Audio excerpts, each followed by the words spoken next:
Assalamualaikum warahmatullahi wabarakatuh. Perkenalkan, nama saya Muhammad Asrafilyasa. Saya di kelas 12 MIPA 3, nomor absen 12. Jadi saya akan membaca tentang teks argumentasi atau eksposisi tentang dampak bahasa asing dalam bahasa Indonesia. Zaman sekarang hanya bisa menggunakan satu bahasa sangatlah sulit untuk bisa masuk dalam kompetisi global.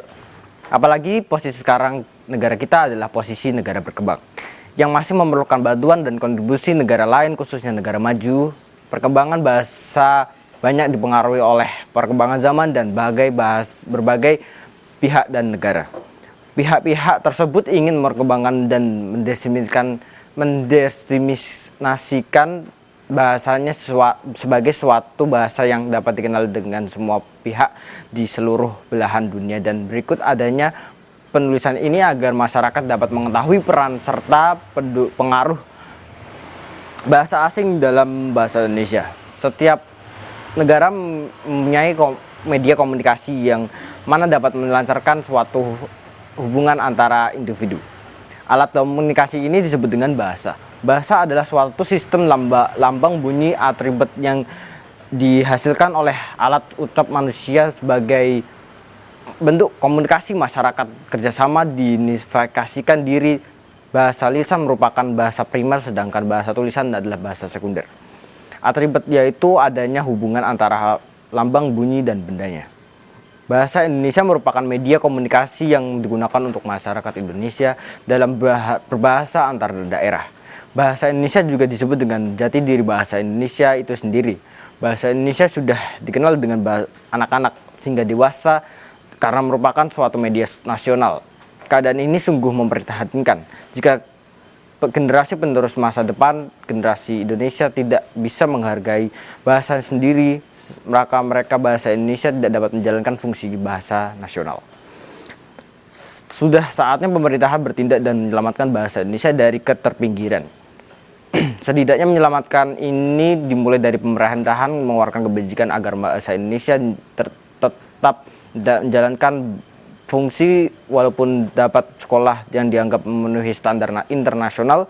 Tidak hanya pemerintahan tetapi masyarakat yang diperpendidikan harus membantu menyelamatkan bahasa Indonesia agar bahasa Indonesia menjadi tuan rumah di negara sendiri, sehingga bahasa Indonesia bisa maju dan tetap menghargai bahasa sendiri.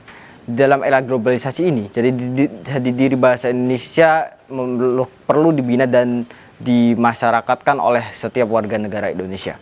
Hal ini diperlukan agar bahasa Indonesia tidak terbawa oleh arus perubahan budaya asing dan yang jelas-jelas tidak sesuai dengan yang dicontohkan dalam budaya Indonesia. Pengaruh dari negara luar, yang pengaruh negara asing ini memungkinkan untuk terjadinya era globalisasi ini. Batasan antara negara sudah tidak jelas dan tidak ada lagi, serta pengaruh alat komunikasi yang begitu canggih harus diwaspadai dan mempertahankan jati diri bahasa Indonesia perlu termasuk dari jati diri bahasa Indonesia.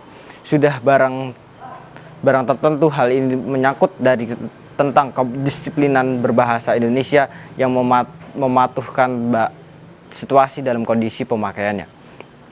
Dengan kata lain, pemakaian bahasa Indonesia yang disiplin adalah pemakaian bahasa Indonesia mematuh dalam semua kaidah dan aturan pemakaian bahasa Indonesia yang sesuai dengan situasi dan kondisinya.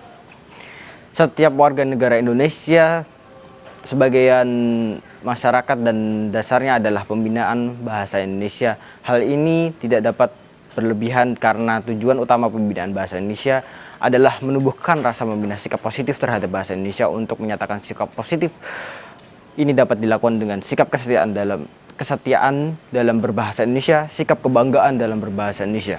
Sikap kesetiaan dalam bahasa Indonesia ini terungkap jika bahasa Indonesia lebih suka pemakaian bahasa Indonesia daripada bahasa asing dan bersedia menjaga agar pengaruh bahasa asing tidak terlalu berlebihan. Sikap kebanggaan bahasa Indonesia ini terungkap melalui kesadaran bahwa Indonesia adalah maupun konsep secara rumit, cermat dan terungkap dari isi hati yang sangat tulus. Yang perlu dipahami, sikap positif terhadap bahasa Indonesia ini tidak berarti sikap berbahasa yang tertutup dan kaku. Bahasa Indonesia tidak mungkin menuntut kemungkinan bahasa Indonesia. Sebagaimana aliran purisme menutup diri dan saling mengaruhi dengan hasil daerah asing. Oleh karena itu, bahasa Indonesia bisa dikembangkan mana pengaruh positif dan mana pengaruh negatif terhadap perkembangan Indonesia. Selanjutnya, disiplin berbahasa Indonesia akan berbahasa Indonesia mempertahankan dari suatu negatif asing dan kepribadiannya sendiri. Hal ini sangat diperlukan untuk mengatasi pergaulan dalam globalisasi ini. Sikap positif inilah yang menanamkan kepercayaan diri Indonesia bahwa sikap bahasa Indonesia itu tidak hanya membedakan bahasa asing, masing-masing bahasa memiliki kelebihan dan kekurangannya masing-masing. Sikap positif terhadap bahasa Indonesia memberikan sumbangan dan pengaruh bagi cita disiplin berbahasa Indonesia. Kurang lebihan mohon maaf. Sekian pidato yang saya persembahkan. Wassalamualaikum warahmatullahi wabarakatuh.